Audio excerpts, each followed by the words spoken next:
Кыргыз Республикасынын Саламаттык сактоо министрлигинин 2023-жылы ичинде аткарган иштери. Калктын ден соолугу Кыргыз Республикасында мамлекеттик саясаттын артыкчылыктуу багыты болуп саналат жана өлкөнүн социалдык экономикалык өнүгүүсүнүн көрсөткүчтөрүнүн бири. 2023-жылдагы мамлекеттик саламаттык сактоо тармагынын консолидацияланган бюджети 39 миллиард 931 миллион 900 миң сомду түздү. Бул 2022-жылга салыштырмалуу 1,5 миллион сомго жогору. Былтыркы жылга салыштырмалуу 2023-жылы энелердин өлүм көрсөткүчү 20,2%га кыскарган. Ал эми ымыркайлардын өлүм көрсөткүчү былтыркы жылдын көрсөткүчтөрүнө кармалып турат. Бул 14,2. Балдарга медициналык жардамды көрсөтүүнү жакшыртуу үчүн Бишкек шаарында 4 үй бүлөлүк медицина борборунда балдарга кеңеш берүү бөлүмдөрү уюштурулду.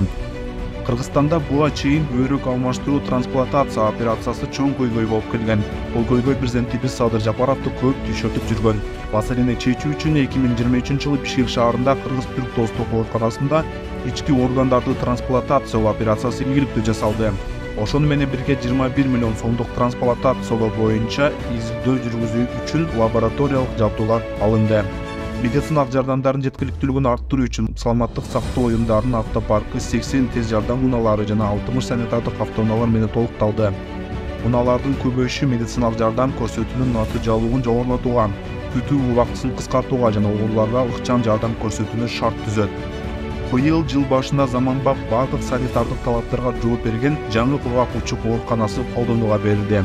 Алдыда перинаталдык борбордун курулуш иштери аяктап, ачылуу алдында турат. Алыскы Баткен облусунун Самаркандек айылында 75 орундуу оорукана ишке берилди. Буга президенттин фондунан 100 миллион сом бөлүнгөн.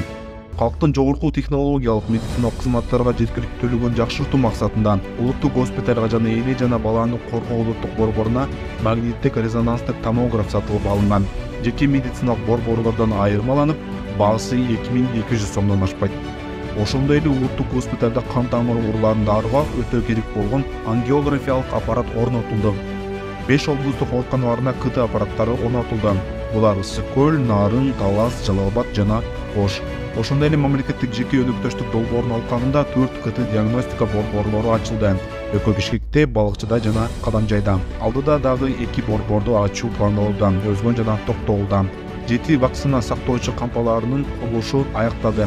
Ошондой эле республиканын 5 аймагында вакциналар сактоочу кампаларды капиталдык оңдоо иштери жүргүзүлүүдө. Калкты сапаттуу жана арзан баадагы дары-дармектер менен камсыз кылуу максатында Кыргыз фармация мамлекеттик ишканасы түзүлдү.